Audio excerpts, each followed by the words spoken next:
Muitos servidores votaram no Zema em 2018, na expectativa de uma nova política. E os servidores se confrontaram com uma velha política do choque de gestão. Vocês trazem nos PowerPoints o antes e o depois, que com certeza aquela escola aconteceu isso mesmo, mas a gente vive profundas desigualdades no Estado. Eu visito escola em cada canto desse Estado. As desigualdades são reais, são concretas. Você tem menino que come muito bem sentado no refeitório e você tem menino que está comendo pelos cantos, numa escola que não oferece refeitório. Em 2014, eu visitei essa escola tem um mês. Acho que vocês perderam uma oportunidade de construir uma política de valorização dos profissionais da educação. Porque você falou de que todo esse recurso não é exclusivo de 2022, mas vocês fecharam 2021 com mais de 3 bilhões na conta do Fundeb. O recurso existe. O recurso existe. E aí há uma série de justificativas, inclusive resta pagar. Você não pode fazer o rateio, porque a justificativa é que parte dessa receita não é desse ano, mas o resto a pagar, que não é desse ano, vocês vão fazer com recurso do Fundeb. Acho que o governo perdeu uma grande chance de tratar com dignidade os profissionais da educação. Não é verdade que o secretário de Educação foi aplaudido pela educação aqui na segunda-feira, como o colega parlamentar disse. O secretário foi aplaudido pelos cargos comissionados que vieram acompanhar o secretário de Educação. Os cargos comissionados, muitos inclusive estavam corretamente identificados com crachazinho. Superintendentes, assessores, cargos comissionados, o que está plenamente legítimo. Mas a educação não está aplaudindo esse governo. Nós estamos disputando versões e deveríamos, num próximo mandato do governo Zema, parar de disputar versão. Vamos discutir a realidade da escola, ela está cruel. E a categoria se dedicou tanto a manter a escola de pé, e não teve nenhum retorno de valorização. A categoria, finalizo, presidente, a categoria da educação olha para o governo Zema e enxerga o quê de futuro? Todos os seus direitos judicializados. Piso, adverb, direito das diretoras aposentadas, está tudo judicializado. Carreira, vocês pagam mestrado para a professora que não vai receber pelo mestrado enquanto estiver trabalhando, enquanto estiver viva, porque a política de carreira você conhece melhor do que o plano de carreira. Qual é a perspectiva? Tem dinheiro do Fundeb, vocês poderiam ter construído uma política de rateio desses recursos, considerando a realidade, a necessidade e ter dinheiro em caixa. Eu lamento que nós tenhamos este balanço na educação. E tenho esperança de que nós conseguimos alterar essa realidade, porque a realidade dentro da escola está muito difícil. Não está essa realidade de plena satisfação e de emojis de carinho e de corações, não. A realidade está difícil e a gente tem o dever de alterá-la.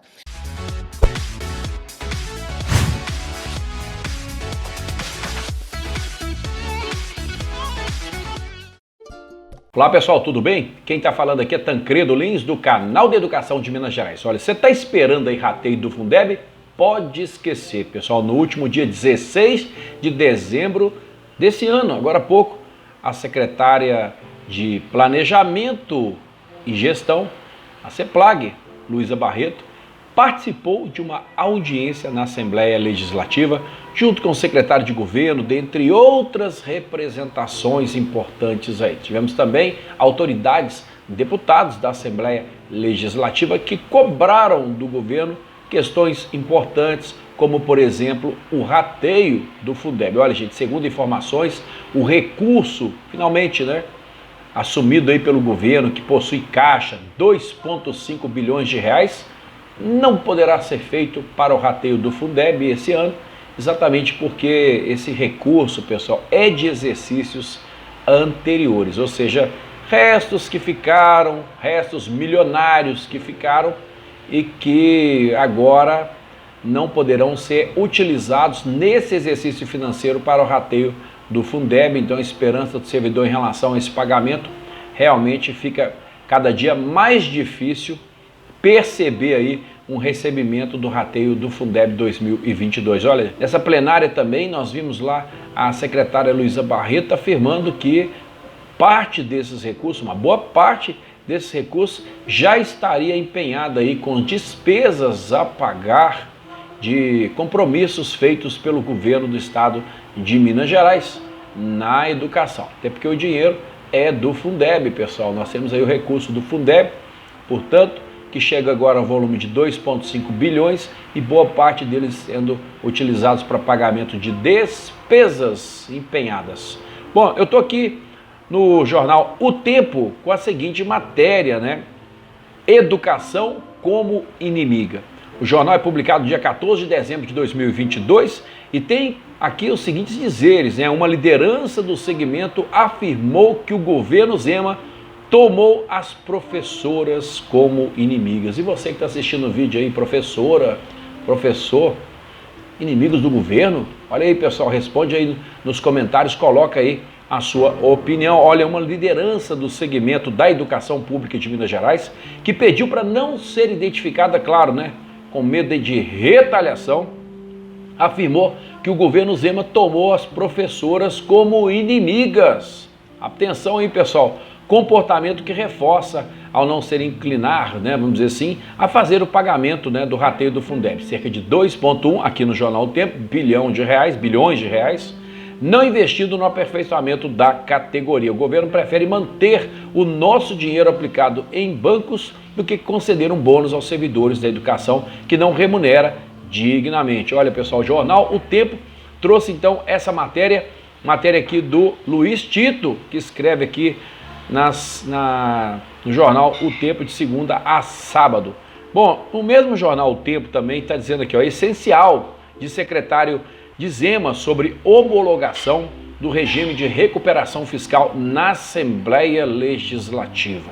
Mesmo com o decreto que aproxima o Estado da adesão, Igor Eto, que é o governo, afirma que deputados estaduais precisam se manifestar sobre o regime de recuperação fiscal. O texto começa assim, pessoal, não posso ler porque tem o direito autoral, mas a gente pega apenas um trechinho que eu coloco na tela para você nesse momento. O secretário de Estado de Governo de Minas Gerais, Igor Eto, afirmou na manhã desta sexta-feira, 16/12, que a homologação do regime de recuperação fiscal na Assembleia Legislativa continua essencial para a gestão de Romeu Zema. A fala do chefe da pasta acontece logo após o governador decretar mais um passo rumo à adesão ao regime de recuperação fiscal, após autorização do ministro Cássio Nunes Marques, do Supremo Tribunal Federal. O jornal continua aqui, vou deixar esse material todo aqui, pessoal, na descrição do vídeo para que vocês possam acompanhar.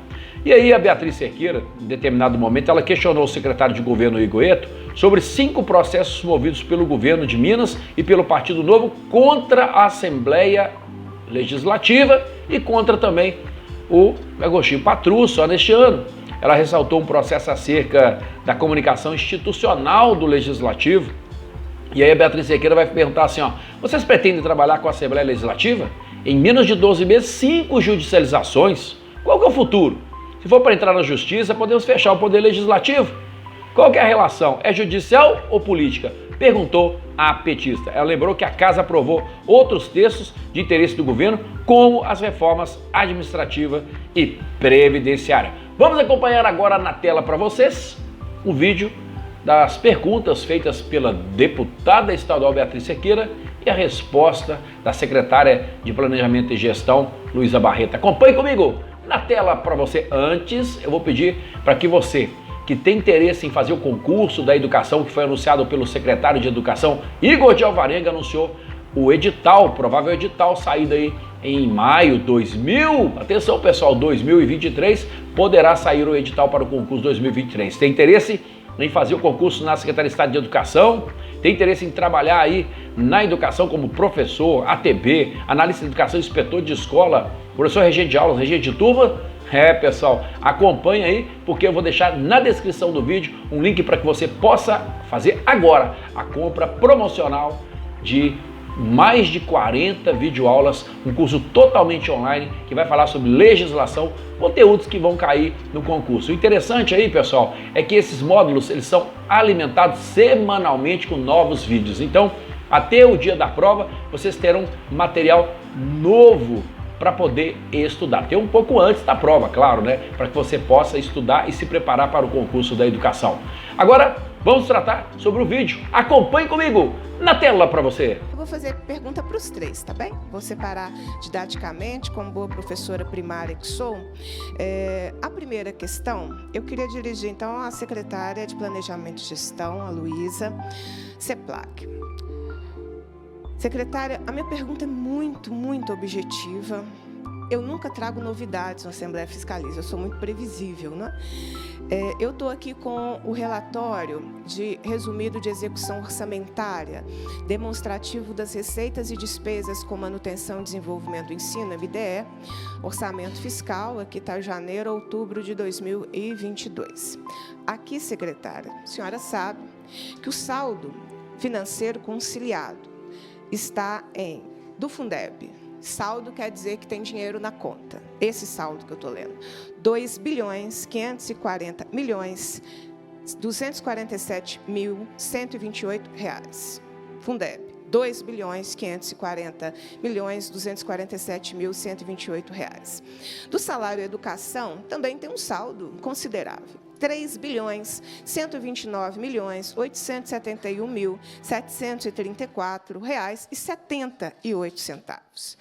O governo tem sistematicamente se recusado a fazer o rateio dos recursos do Fundeb aos profissionais da educação. Minha pergunta é: o que vocês vão fazer com o dinheiro? 2 bi de Fundeb, o dinheiro está na conta. Eu ouvi atentamente, né, toda a explanação, todo mundo fala de educação, o que eu acho fantástico, porque significa que a gente está pautando, né, e aí a gente ouve respostas no sentido da disputa da narrativa.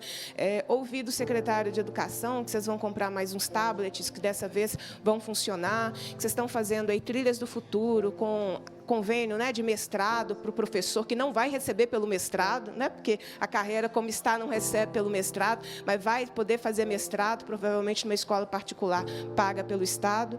O que vocês vão fazer com o dinheiro? Não é? Essa é a minha pergunta objetiva, porque o dinheiro tem. O fato de vocês investirem 70% dos recursos do Fundeb não anula a obrigação de fazer o rateio, porque o Fundeb não é para fazer caixa, né?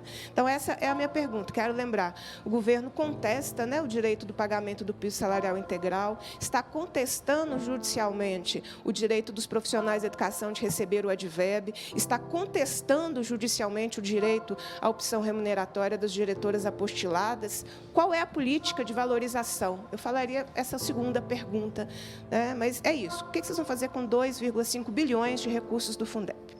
Eu me lembro que a Assembleia Legislativa votou a reforma administrativa que o governo Zema quis em 2019.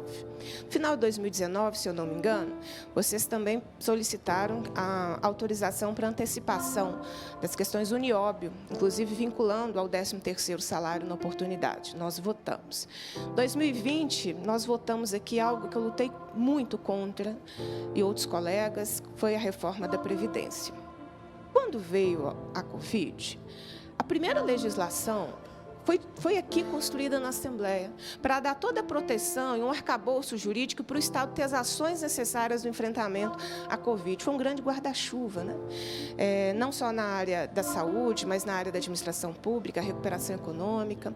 Depois, nós votamos o acordo da Vale, que foi feito sem a presença da Assembleia, de porta fechada, veio para cá, tiveram algumas alterações, mas a Assembleia votou. E aí, continuando na minha memória, o governo do Estado recorreu ao Judiciário no dia 15 de dezembro de 2021 contra a Assembleia Legislativa. Assunto aqui, o abuso de poder. A primeira, né, ação. Depois, 31 de janeiro de 2022, o governador do Estado foi ao STF para arguindo descumprimento de preceito fundamental contra atos lesivos praticados pelo presidente da Assembleia Legislativa de Minas Gerais. Depois, o Partido Novo, em 31 de março de 2022, ajuizou uma ação no Tribunal Regional Eleitoral de Minas Gerais contra o presidente da Assembleia Legislativa e contra a Assembleia Legislativa, questionando a política de comunicação institucional da Assembleia Legislativa, argumentando que era propaganda eleitoral antecipada negativa. Depois, dia 5 de maio, o governo foi ao STF pedindo uma medida cautelar contra novos atos lesivos praticados pelo presidente da Assembleia Legislativa. Depois, 14 de junho de 2022, o governador do Estado foi novamente ao STF propor arguição de descumprimento de preceito fundamental contra atos lesivos praticados pelo presidente da Assembleia Legislativa. Eu li, num curto espaço de tempo, em menos de 12 meses, 5 vezes que o governador ou seu partido recorreu ao judiciário contra a Assembleia Legislativa e ou contra o presidente da Assembleia. Então, minha pergunta para o senhor, hoje foi publicado, né, um decreto dando sequência aí à adesão ao regime de recuperação fiscal sem autorização da Assembleia, autorização legislativa. Minha pergunta para o senhor também é muito simples. Vocês pretendem trabalhar com a Assembleia Legislativa? Em menos de 12 meses, 5 judicializações. Como é o futuro? Porque se está tudo na justiça, podemos fechar? Podemos fechar o Poder Legislativo? Qual é a relação? É judicial, não é política, que o governo Zema quer estabelecer com o Poder Legislativo? Porque eu fiz um histórico, secretário, de 2 anos, em que as pautas que o governo quis nessa casa foram aprovadas. Pautas que eu sou contra. Fui contra a maioria delas aqui, inclusive, no seu conteúdo, na sua forma. E a Assembleia cumpriu o seu papel. Não cumpriu, talvez, exatamente como o governador queria, não sei. Mas a Assembleia não se furtou, né, ao processo. De repente, em menos de 12 meses, 5 judicializações, com multas pessoais contra o presidente, né? A decisão do dia 15 de dezembro, que nós estávamos no plenário, multa R$100 mil, se eu não me engano, lembra, Rodrigues? Contra o presidente da Assembleia Legislativa. Então, essa é a minha pergunta. Como é que vai ser nosso futuro? A gente teve a menor renovação, né, do último período, então, em grande parte, seremos nós mesmos. É o mesmo governo e seremos nós mesmos. Como é que vai se dar esse processo no próximo período? Então, a pergunta para o senhor. Para o secretário de Fazenda, eu quero, na verdade, secretário, discordar só um pouquinho de Vossa Excelência na análise que Vossa Excelência trouxe aqui das questões financeiras do Estado. Aí, nesse caso, não vou nem fazer uma pergunta, porque são pontos de vista muito diferentes, né? Nós temos aí 4 anos de governo Zema, então nós temos condições de fazer uma análise da política econômica adotada, fiscal adotada pelo governo, numa outra perspectiva, né? Então, eu acho importante registrar que o ajuste fiscal realizado pelo governo Zema foi ancorado pelo lado da receita, sendo viabilizado principalmente pelos seguintes fatores. É importante que a gente debata isso, né? A receita tributária cresceu acima da inflação e da variação do PIB mineiro entre 2018 e 2021, acumulando aí uma alta de cerca de 3% em relação ao PIB, de quase 34% em termos nominais. O caixa do governo contou com um reforço adicional de receita tributária de 19 bilhões e o ICMS foi uma principal fonte de financiamento do Estado aí, com uma ampliação de 16 bilhões. Segundo, a receita de transferências também teve desempenho significativo e acumulou a expansão nominal de mais de 28% no mesmo período, representando uma ampliação de recursos superior a 8 bilhões. Vale notar que durante o governo do PT, a receita de transferência acumulou perda absoluta, menos 13% em termos nominais e relativa a menos 27% em proporção ao PIB, explicitando o cerco financeiro a que foi submetido pelo governo federal ilegítimo do Michel Temer. Terceiro ponto. O caixa do governo estadual também foi reforçado por receitas extraordinárias, advindas do acordo de reparação do crime, porque foi um crime, da Vale em Brumadinho. O acordo judicial envolveu nos caixas do Estado, né? Montante um pouco mais de 11 bilhões, sendo que parcela de 3 bilhões, ou 0,4% do PIB, foi aprovado no orçamento fiscal de 2021. No primeiro quadrimestre de 2022, outra parcela de 1,4 bilhão foi incorporada ao orçamento do Estado, somando aí um ganho extraordinário de receitas de mais de 4,5 bilhões. Um quarto ponto, estou finalizando, que são só 5, tá, presidenta? O não pagamento integral do serviço da dívida, viabilizado por meio de 8 liminares obtidas junto ao STF em ações civis ordinárias. Com isso, o governo estadual deixou de desembolsar em juros, encargos e amortizações de dívida mais de 10 bilhões em média, nos anos de 2019 a 2021, abrindo espaço no orçamento para a sustentação de outros gastos. E o quinto e último ponto, a ampliação de despesas inscritas em restos a pagar processadas, ampliou, né, que abrangem aí os pagamentos que encontram pendentes. Trata-se, portanto, de um mecanismo precário de autofinanciamento do governo. Na gestão do Zema, os restos a pagar processados foram ampliados em quase 26 bilhões, passando de 3,3% do PIB para 5,7% do PIB. Então, essas questões proporcionaram uma melhora do fluxo de caixa, mas também evidenciaram, e agora nós estamos fechando os nossos mandatos, né, na Assembleia e o governo Zema, então a gente consegue fazer uma leitura mais estrutural, que foi uma política calcada em fatores não recorrentes e precários. O Zema não encaminhou nenhuma medida visando reorganização das finanças estaduais. Poderíamos dizer que foi uma inação a característica da gestão Zema, na medida em que a decisão estratégica foi de jogar parado, aproveitando melhorias temporárias, extraordinárias de fluxo de caixa, para amenizar certos impasses em relação a componentes fiscais e financeiros. A adesão ao regime de recuperação fiscal vai provocar, da mesma forma, uma melhoria do fluxo de caixa temporário. A reorganização estrutural da questão fiscal de Minas Gerais, ela continua sem ser enfrentada. Então, só queria posicionar, eu provavelmente serei uma das poucas que farei um posicionamento diferente aqui, mas por ser parlamento, esse posicionamento diferente ele é necessário, né? Não existe pensamento hegemônico na sociedade e Vossa Excelência, secretário da Fazenda, sabe que eu cumpro exatamente esse papel de trazer um outro ponto de vista. Então, eu gostaria de compartilhar um outro ponto de vista em relação às finanças do Estado, de forma que nós temos aí um balanço estrutural. Mas em relação a Segov e em relação a CEPLAG, eu gostaria, presidenta, se possível, que os nossos secretários pudessem me responder. De fato, no relatório resumido de execução orçamentária do 5º bimestre, a apuração de um saldo financeiro do Fundeb de 2,540 bilhões, como a senhora bem colocou. Só que a gente precisa esclarecer que o saldo financeiro ali colocado, boa parte dele, na verdade, já tem despesas empenhadas e comprometidas. Então, esse saldo, embora ele apareça, conforme as demonstrações contábeis exigem, a gente tem, desses 2,540 bilhões, 247.128 mil, a gente tem já empenhados com despesas desse ano e ainda não pagos, né, por conta dos trâmites naturais de execução da despesa, 776.319.902.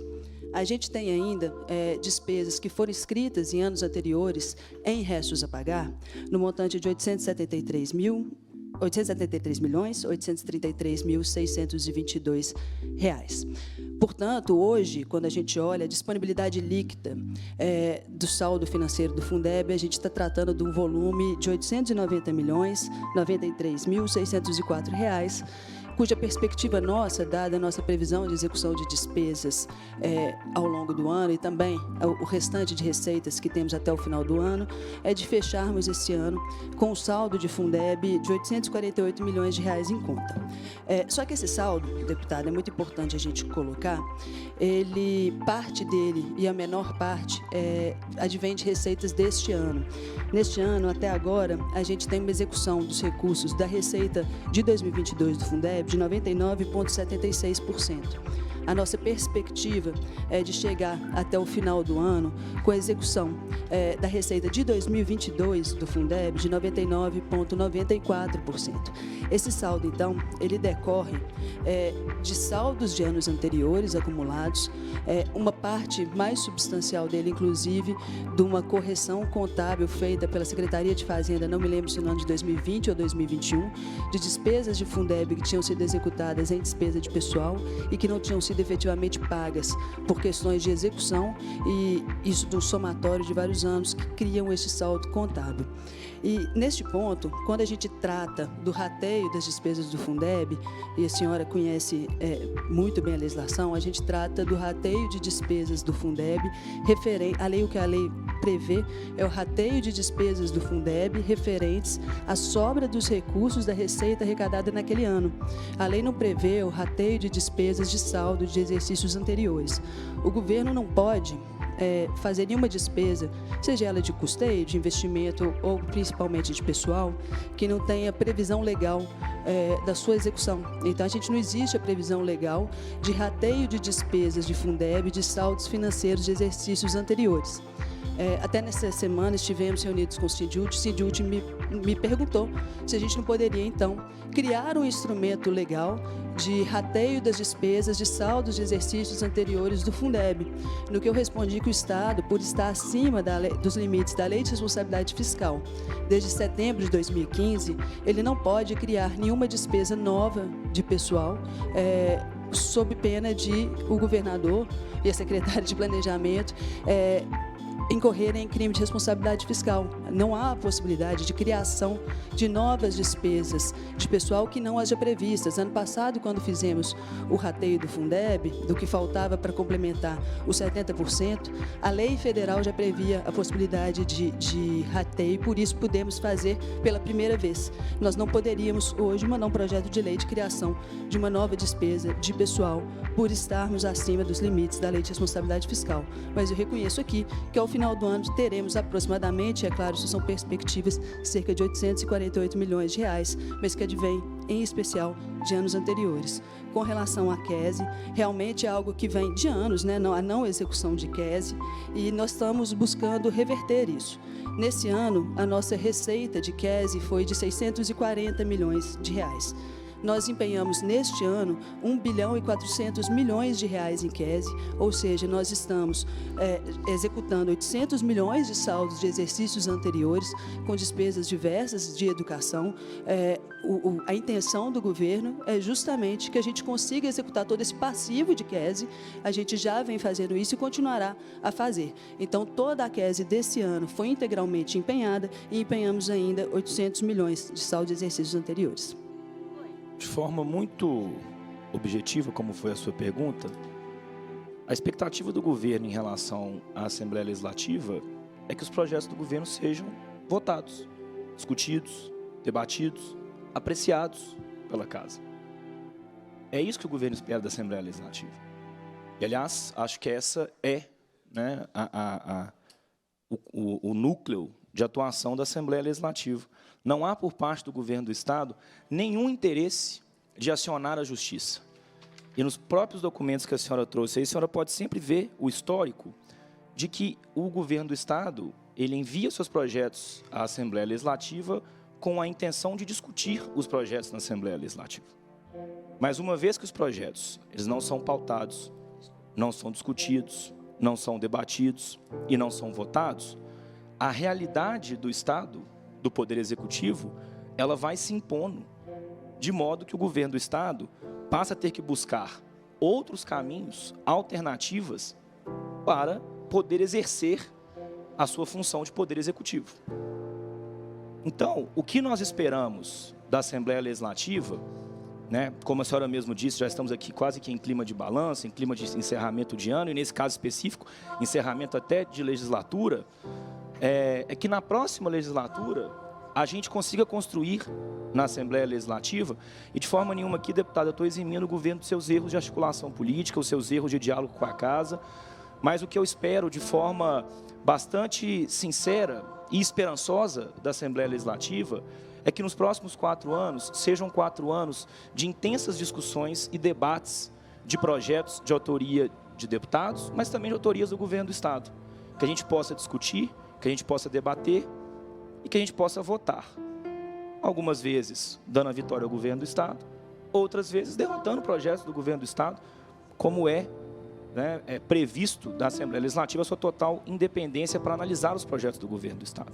Então, em suma, o nosso desejo sincero E a nossa expectativa em relação à Assembleia Legislativa é que a gente possa votar os projetos do governo nos próximos 4 anos, sempre de forma democrática, republicana, a exaustão, com transparência. Esse é o nosso objetivo e desejo em relação à Assembleia Legislativa.